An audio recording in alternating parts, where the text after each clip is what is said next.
ಬಂಧುಗಳೇ ನಮಸ್ಕಾರ. ನಾವು ಒಂದು ಕಂಪನಿ ಶುರು ಮಾಡಬೇಕಾದ್ರೆ ಕಾನೂನಿನಲ್ಲಿ ತನ್ನದೇ ಆದಂತಹ ಚೌಕಟ್ಟುಗಳಿದೆ. ಮೊದಲಿಗೆ ನಾವು ಶುರು ಮಾಡುವಂತಹ ಕಂಪನಿಯನ್ನು ಸರ್ಕಾರದಲ್ಲಿ ನೋಂದಾವಣೆ ಮಾಡಬೇಕು.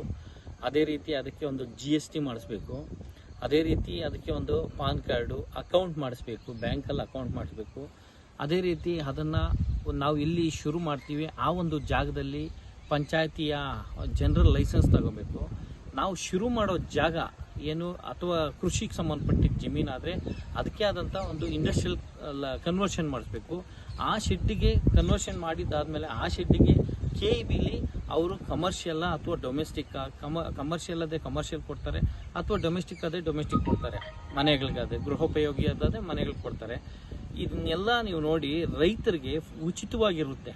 ಏನು ಕರೆಂಟು ರೇಷ್ಮೆಗಾಗ್ಬೋದು ಅಥವಾ ಕೋಳಿ ಫಾರಮ್ಗಾಗ್ಬೋದು ಅಥವಾ ಹೈನುಗಾರಿಕೆಗೆ ಸಂಬಂಧಪಟ್ಟಂಗೆ ಅದು ಬೇರೆ ರೀತಿ ಇರುತ್ತೆ, ಕಮ್ಮಿ ಇರುತ್ತೆ.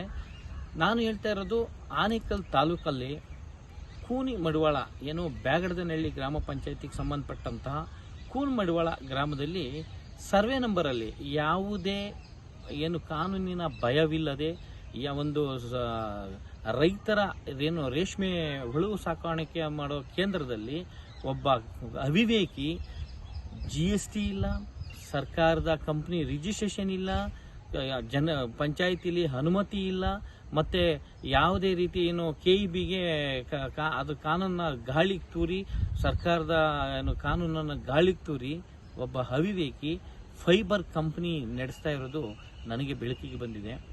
ನಾನು ಪೊಲ್ಯೂಷನ್ ಕಂಟ್ರೋಲ್ ಬೋರ್ಡು ಅಧಿಕಾರಿ ಮಂಜುನಾಥ್ ಅವರಿಗೆ ಕೇಳಿದಾಗ ಈ ರೀತಿ ಒಂದು ಫೈಬರ್ ಕಂಪ್ನಿಯನ್ನು ಮಾಡ್ತಿದ್ದಾರೆ, ಅದಕ್ಕೆ ನಿಮ್ಮಲ್ಲಿ ಅನುಮತಿ ಇದೆಯಾ ಅಂತ.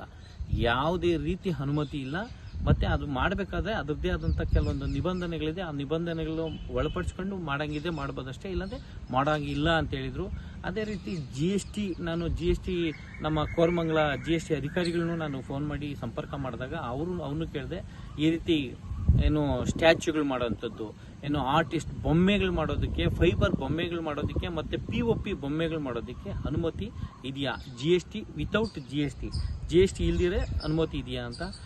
ಸೇಲ್ ಮಾಡೋದಂಥದ್ದು ಯಾವುದೇ ಆಗಲಿ ರೈತರು ಬಿಟ್ಟು ಇನ್ನು ಯಾವುದೇ ಏನೇ ಸೇಲ್ ಮಾಡೋದು ಅದಕ್ಕೆ GST ಇದೆ ಅಂತೇಳಿ ನನಗೆ ಅಧಿಕಾರಿಗಳು ಮಾರ್ಗಸೂಚಿ ಕೊಟ್ಟಿದ್ದಾರೆ. ಇಲ್ಲೊಬ್ಬ ಅವಿವೇಕಿ ಹೇಳ್ತಾನೆ ಆರ್ಟಿಸ್ಟಿಗೆ GST ಇಲ್ವಂತೆ, ಆಮೇಲೆ ಲೈಸೆನ್ಸ್ ಇಲ್ಲಂತೆ, ಏನೂ ಇಲ್ಲಂತೆ. ಒಬ್ಬ ರೈತರಿಗೆ ಏನು KEB ಕರೆಂಟ್ನ ಒಂದು ರೂಪಾಯಿ ಕಟ್ಟದಿರ ಸುಮಾರು 20 ವರ್ಷಗಳಿಂದ ನಡ್ಸ್ಕೊಂಬಂದಿದ್ದಾನೆ ಕಂಪ್ನಿ. ಯಾವ ಕಂಪ್ನಿ ಅಂತೀರಾ? ಬನ್ನಿ ನಿಮಗೆ ಇಂಚಿಂಚು ಮಾಹಿತಿ ನಾನು ನಿಮಗೆ ಕೊಡ್ತೇನೆ. ಬಂಧುಗಳೇ, ನಾನೀಗ ನಿಮಗೆ ತೋರಿಸ್ತಾ ಇರೋದು ಆನೇಕಲ್ ಸಮೀಪ ಇರುವಂತಹ ಬ್ಯಾಗಡದನಹಳ್ಳಿ ಗ್ರಾಮ ಪಂಚಾಯಿತಿ ವ್ಯಾಪ್ತಿಯಲ್ಲಿ ಬರುವಂತಹ ಕೂನ್ ಮಡಿವಾಳ ಗ್ರಾಮದಲ್ಲಿರುವಂಥದ್ದು. ನೋಡಿರಿ, ಪೇಂಟ್ ಮಾಡ್ತಾ ಇರುವಂತಹ ಈತ ರಾಜ್ಕುಮಾರ್ ಅಂತ ಈತನ ಹೆಸರು. ಈತನು ಆನ್ಲೈನಲ್ಲಿ ಇವರು ಮಾಡೋಂಥ ಏನು ಗೊಂಬೆಗಳನ್ನು ಫೋಟೋ ಅಪ್ಲೋಡ್ ಮಾಡಿರ್ತಾನೆ. ವೈಟ್ ಫೀಲ್ಡಲ್ಲಿ ಮುನ್ರಾಜು ಅನ್ನೋರು ಅದರ ಬೆಲೆ ಕೇಳಿ ಫೋನ್ ಮುಖಾಂತರ 22,500ಕ್ಕೆ ರೇಟ್ ಫಿಕ್ಸ್ ಮಾಡಿ 10,000 ರೂಪಾಯಿ ಅಡ್ವಾನ್ಸ್ ಆಗಿರ್ತಾರೆ. 1.5 ತಿಂಗಳಾಗಿರುತ್ತೆ, ಈತನು ಫೋನೇ ತೆಗೆಯಲ್ಲ.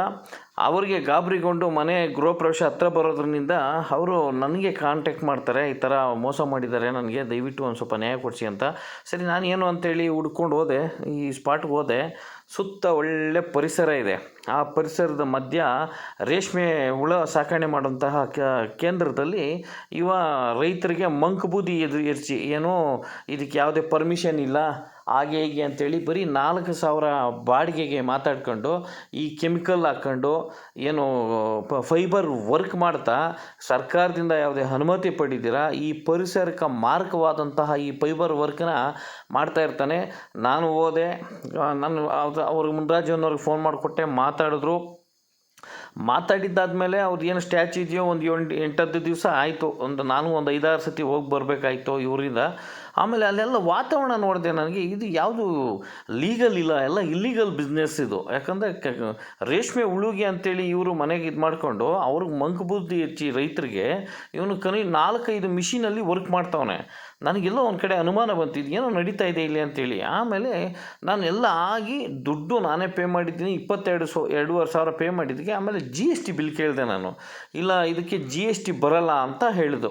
ಯಾರು ರಾಜ್ಕುಮಾರ್ ಅನ್ನೋನು GST ಬರಲ್ಲ ಇದಕ್ಕೆ ಯಾರನ್ನ ಅಡ್ಡ ಹಾಕಿದ್ರೆ ನನ್ನ ಮೇಲೆ ಹೇಳಿ ಅಂತ ಹೇಳಿದ್ರು. ಸರಿ ಅಂದ್ಬಿಟ್ಟು ನಾನು ನಮ್ಮ ಕೋರಮಂಗಲ ಆಫೀಸ್ಗೆ GST ಆಫೀಸ್ಗೆ ಕಾಲ್ ಮಾಡಿ ಕೇಳಿದೆ, ನಾನು ಈ ಥರ ಇದೆ, ಇದಕ್ಕೇನು GST ಬೇಕಾ ಅಂತ. ಇಲ್ಲ ಸರ್, ರೈತರು ಬಿಟ್ಟು ಇನ್ನು ಯಾರು ಏನೇ ಸೇಲ್ ಮಾಡಿದ್ರು ಅದು GST ಇರಲೇಬೇಕು ಅಂತ ಹೇಳಿದ್ರು.